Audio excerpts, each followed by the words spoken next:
Hola mis estimadas hermanas y amigas, bienvenidas a una nueva cápsula. Quizás el tema pasado fue un poco, fuerte en el aspecto que implica el aborto, pero justamente todos tenemos en nuestro pasado, cuando no conocíamos a Cristo, pues cosas que quisiéramos que se olvidaran, ¿no? Y eso no debe opacar ahora que estamos en el camino correcto, pues nuestro servicio.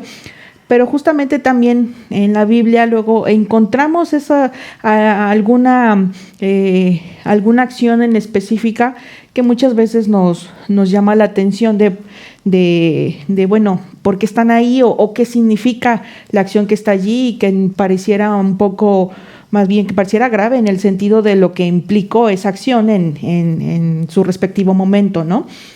Y justamente el tema de este día se llama Dios no esconde el abuso. Empezamos con una un fragmento de Segunda de Samuel, en el capítulo 3, en el versículo 19, que dice: Entonces Tamar se puso ceniza sobre la cabeza, rasgó el vestido de manga larga que llevaba puesto y se fue gritando con las manos sobre la cabeza. En términos de ahora, así está el mundo de ahorita, con muchas Tamar que siguen gritando, maltratadas por la violencia, por la agresión que muchas veces sufren y que no se buscan, por la fiereza del desprecio cuando atraviesan justamente ese tipo de situaciones, y también lo que se deriva de eso es pues que también la continua negación de una justicia adecuada, ¿no? En la Biblia encontramos muchos casos de sufrimiento, y no solo a mujeres, pues la palabra de Dios no oculta ni niega la maldad que hay en el mundo a raíz de la caída. En el caso de Tamar, la Biblia no la vuelve a mencionar, solo nos indica que se fue llorando con las manos en la cabeza. Pero cuando nosotros justamente leemos ese fragmento y que nos hace pensar que pues justamente o posiblemente no recibió un acto de justicia o lo que sucediera en aquel entonces, pues en estos tiempos lo primero en lo que pensamos es en las niñas, en las jóvenes y en general en todas las mujeres que como ella pasan una situación así. La maldad que aparece en cada historia nos hace recordar el siguiente pasaje: ¿Hasta cuándo, oh Señor, me olvidarás para siempre? ¿Hasta cuándo esconderás de mí tu rostro? Bueno, con toda esta violencia que estamos viviendo, ¿qué podemos decir desde la fe a estas chicas, a sus madres, a sus esposos, a los hijos, a la familia en general? Primero, debemos recordar siempre que Dios no nos promete una vida sin sufrimientos.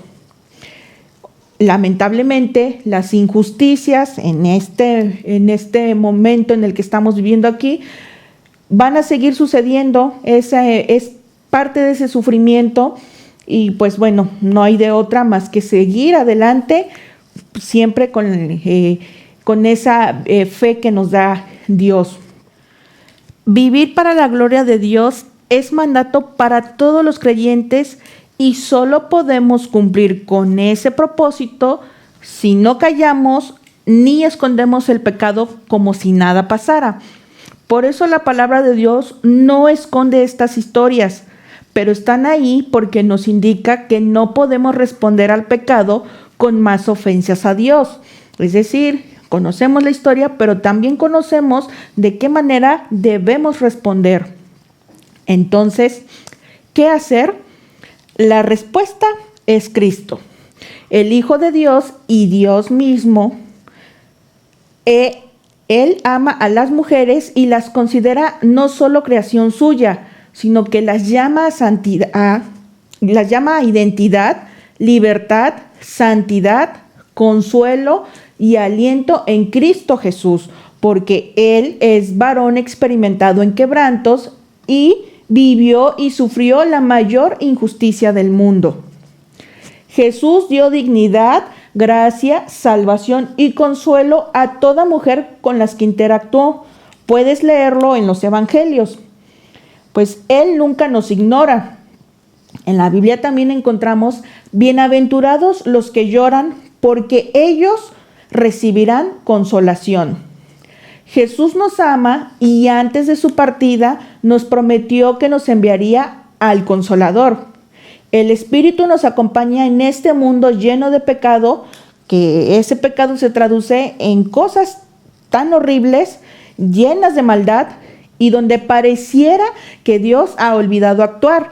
Pero justamente cuando tenemos ese pensamiento de ¿dónde está Dios aquí?, es donde el ayudador nos recuerda que debemos meditar en su palabra, que perseveremos en la fe y que con los ojos en Jesús miremos más allá de este mundo y de las muchas Tamaras, más bien Tamara, que siguen llorando el día de hoy, no para olvidar esa situación por la que atravesaron o por la que puedan estar atravesando cualquiera de nosotras, sino para recordar el siguiente pasaje.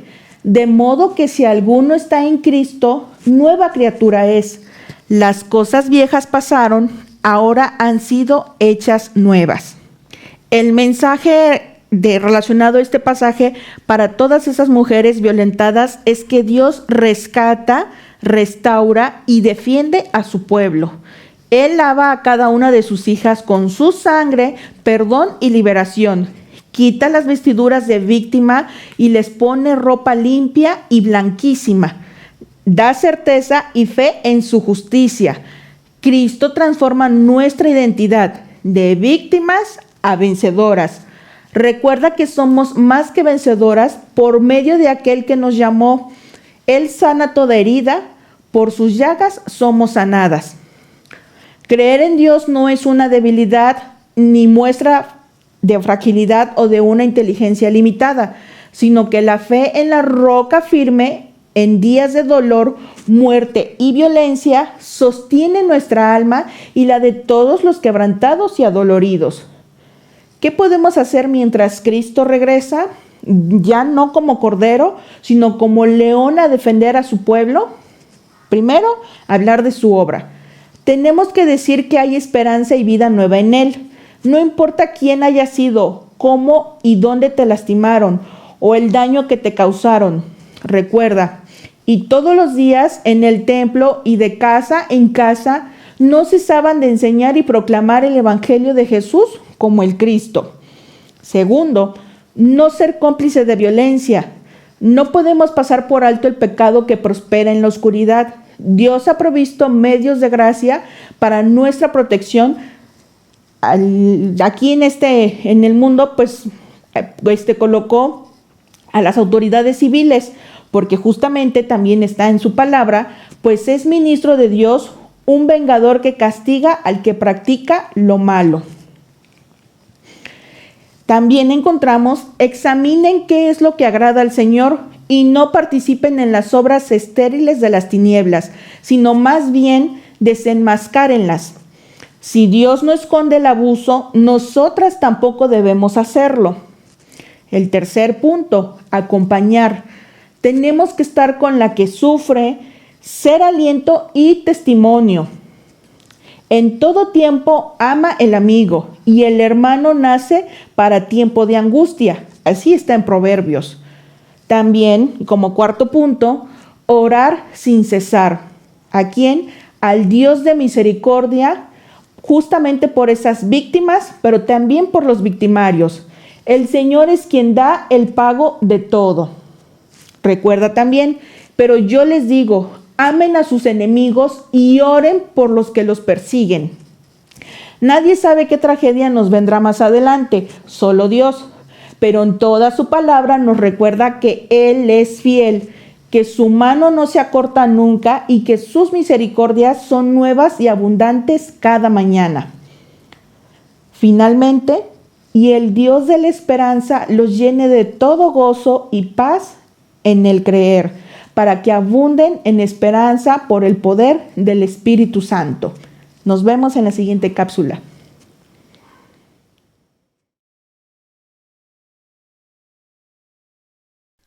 Sublime gracia del Señor, que a un infeliz